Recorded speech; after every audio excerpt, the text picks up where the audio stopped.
Anna's secret rescue, Sam McCall, emerges from the shadows.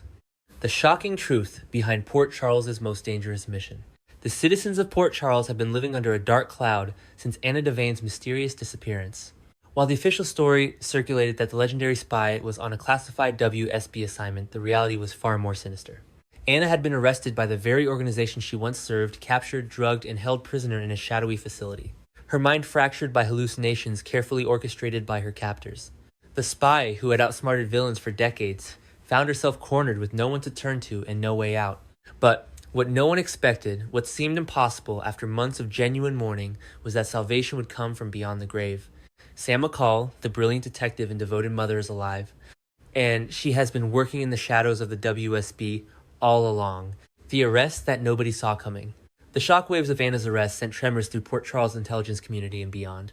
For weeks, the spy had been investigating dangerous threads connected to the WSB itself, threads that led directly to corruption within the agency's highest ranks.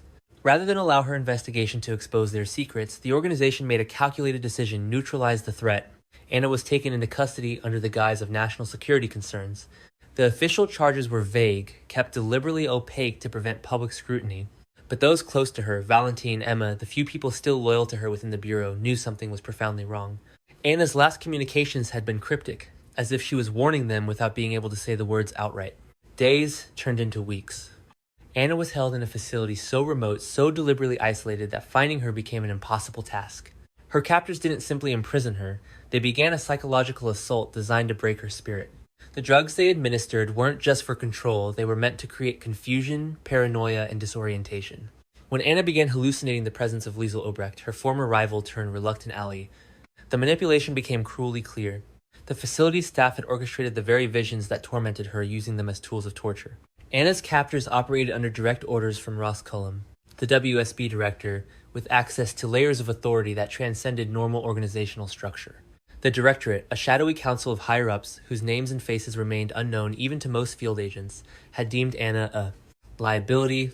Her independence, her tendency to operate on principle rather than protocol, her willingness to expose corruption even within her own agency, these qualities had made her dangerous to the machine. The impossible return, Sam McCall rises. Just when Anna's situation seemed hopeless, when her will to survive was being systematically broken by her captors, a figure appeared in the shadows.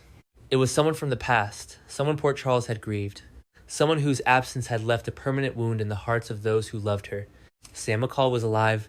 The revelation shocked everyone. Sam's death had been investigated, mourned, and accepted as tragic reality. Yet someone, or more accurately, the WSB itself, had other plans for the brilliant woman. In those critical moments following what appeared to be her death, agents working for the very organization that had imprisoned Anna had extracted Sam from the chaos. They had saved her not out of mercy, but because she possessed skills they needed. She was too valuable to lose, too intelligent to remain dead. For months, Sam had been alive, but imprisoned in her own way, isolated from her children, separated from Dante, from everyone she loved. But unlike Anna, Sam had been offered something purpose. The WSB had recruited her into their ranks, or more accurately, conscripted her into a mission so classified, so sensitive, that her entire existence had to be erased from the official record. Sam became more than an agent. She became a ghost, a shadow operative, working within the system to accomplish objectives too dangerous for official channels. She was given access to classified information training from the agency's most skilled operatives, and assignments that tested every skill she possessed.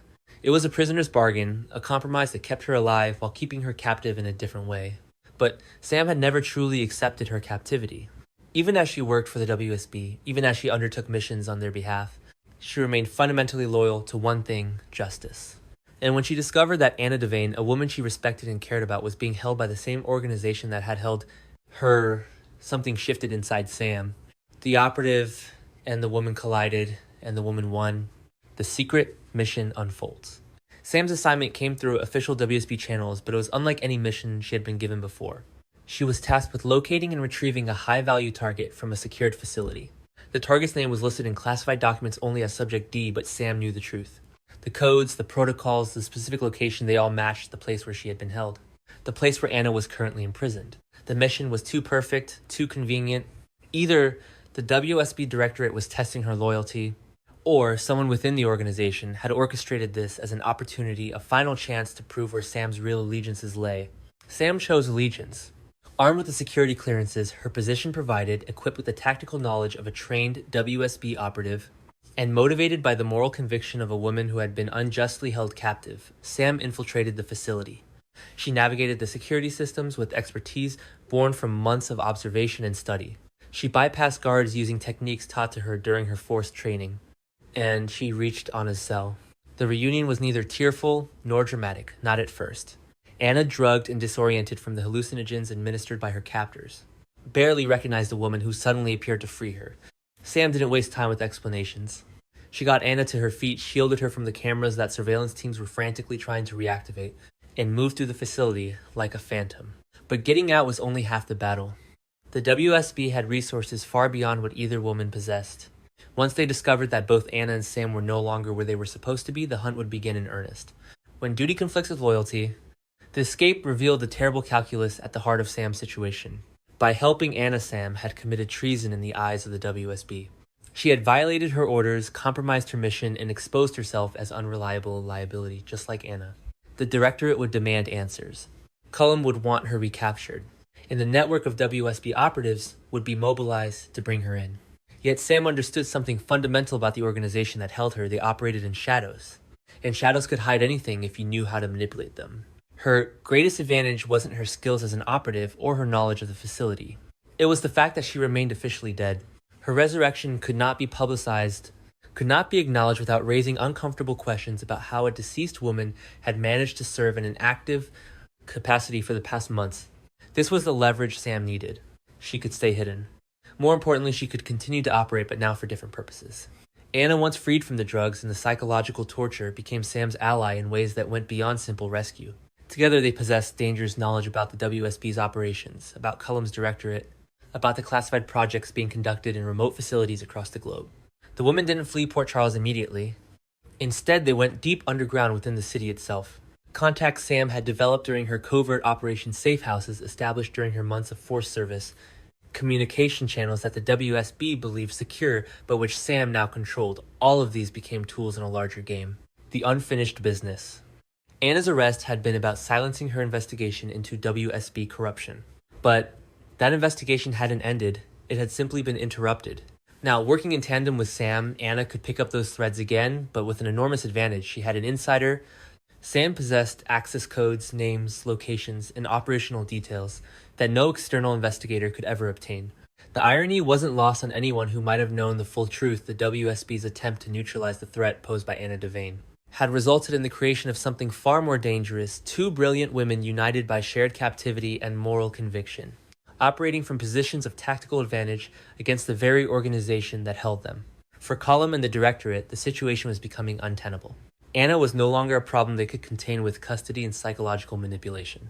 And Sam represented an absolute security breach. A woman who knew too much and was now impossible to control through the usual methods of coercion. The cost of freedom. But freedom, even for those who had sacrificed everything to obtain it, never came without cost.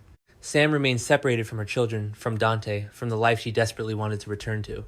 The longer she remained in the shadows helping Anna, the longer she extended her own captivity, not in a cell, but in isolation from everyone she loved.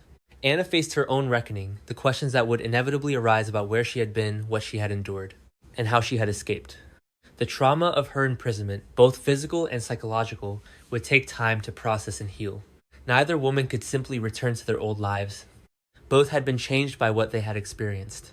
Both understood the magnitude of what they were now challenging. Yet in each other they had found something precious, the knowledge that they weren't alone in recognizing the truth. The WSB wasn't a benevolent protective force, it was a machine. One designed to serve its own interests regardless of the cost to individuals caught in its gears. Conclusion, a turning point. Anna's arrest seemed like the end of something. In reality, it was a beginning. Sam's return from the dead wasn't simply a miraculous escape from tragedy, it was a calculated emergence into a new kind of warfare. One fought not with weapons, but with information leverage and the truth. As Port Charles begins to suspect that Anna might be alive, as whispers of Sam's survival begin to circulate through the spy networks and intelligence communities, the question becomes clear: what will these two women do with the power they now hold, and what price will the WSB pay for the loyalty it tried to purchase through captivity?